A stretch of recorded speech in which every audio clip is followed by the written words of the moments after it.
Hey everyone, and welcome back to another episode of Picture Start as part of Up in the Booth. My name is Rob. I am a cinema projectionist from here in Dublin. Today's episode I just wanted to talk about Star Wars Episode 3 Revenge of the Sith. So this video should be going up on the 17th, Friday the 17th, so Sunday the 19th will actually be the 14th anniversary of Episode 3 getting its theatrical release. So I just kind of have a lot of stuff around here that I kept from when it was released. It was the only Star Wars film I ever ran during my time as a projectionist. It's a little bit unfortunate, but first things first, the first sort of couple of bits that I would have got when the film was coming out. The first thing was this The Art of Star Wars Episode 3 book, which just kind of features a lot of the artwork and kind of design and costumes and all that sort of stuff. This would have came out before the film was released itself, so that was kind of, you know, trying to find out what the film's going to be about and stuff like that. Next thing that I would have added to the collection was I had started collecting some of the kind of toy plastic lightsabers for a while, and I kind of wanted one of the proper replica ones that Forbidden Planet over here would have done. So the next thing before the film came out was a replica of Darth Vader's lightsaber. So you put some batteries in, it's all kind of metal and plastic design, and then the tube is plastic, kind of see-through. It's batteries in and still works.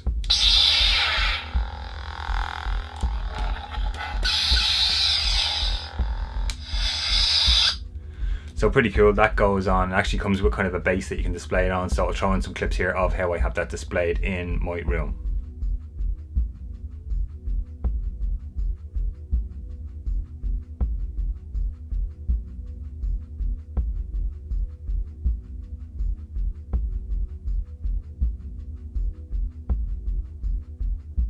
So just a few quick bits about the film itself. It was given and sort of reportedly $113 million budget, which is crazy, and in its opening weekend in the US it took in $108 million, I believe. So it basically broke even in its first weekend in the US alone, not even worldwide. So it has a pretty decent rating on IMDb. I believe it's like 7.6 out of 10 or something like that, you know, based on kind of users sort of voting on it.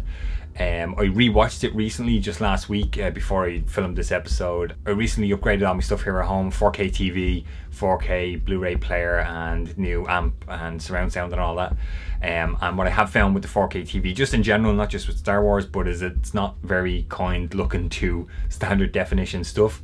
So what I did notice in watching Episode 3 back, I only have DVD, I haven't got it on Blu-ray, so I'd hope the Blu-ray is better looking than the DVD. But what I found with the DVD was, and I was just talking to my friend about this the other day, was the you can kind of see the green and the blue screen outline around some of them.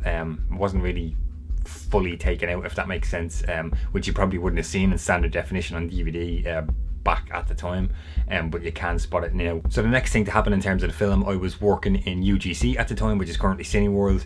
We were patiently awaiting the arrival of the trailers. I have two trailers that I've kept since. If you listen to, I believe it was episode 2 of the podcast, you will remember I was talking about Star Wars films having code names and the trailers having code names, and episode 3 actually didn't have any code names, but these trailers were kind of given tracking numbers and print numbers, which is really odd on trailers. It would only usually happen on prints. Star Wars Episode 3 version 1, 1 minute 40. 20th Century Fox. It was Certed General. Then the other trailer, which was version 2, 2 minutes 29. 20th Century Fox on there as well, which of course is gone now. We received them. Pretty excited to get them into films and get them shown.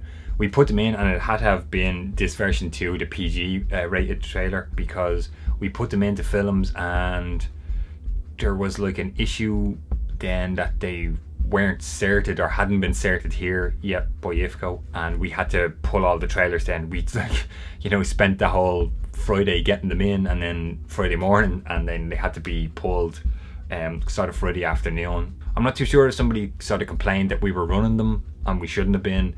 We got them in and put them into films that we, you know, again, that we thought were appropriate, and that didn't sort of pan out, so we had to remove them and then wait for them to be certed. But they did get certed, version 1 general and version 2 PG. But that was just a funny story about getting the trailers in and then having to remove them and then putting them back in again. So the next thing that happened to me in terms of episode 3 was somebody had gotten a ticket to a kind of it wasn't a premiere, but kind of like a preview. It was on Sunday morning in the Savoy in Screen 1. If anyone's from Ireland, you'll remember Screen 1 in the Savoy. This was kind of a booklet that you got when you arrived. Episode 3, you kind of it's kind of like this glossy kind of print, not embossed or anything. You see Darth Vader. I'll throw in some clips of the inside of this book. When you open it up, it kind of flips open further and has some of the just some of the characters and stuff. And interesting enough, it's not episode 3 characters. It's kind of like everybody's in there. And this side is basically just the credits and more characters. The prints arrived here with us in Dublin on Tuesday the 17th, 2 days before it opened. I can tell you the day I worked that shift, I made up 3 prints of episode 3, and I believe overall we had 5 or 6 prints in total.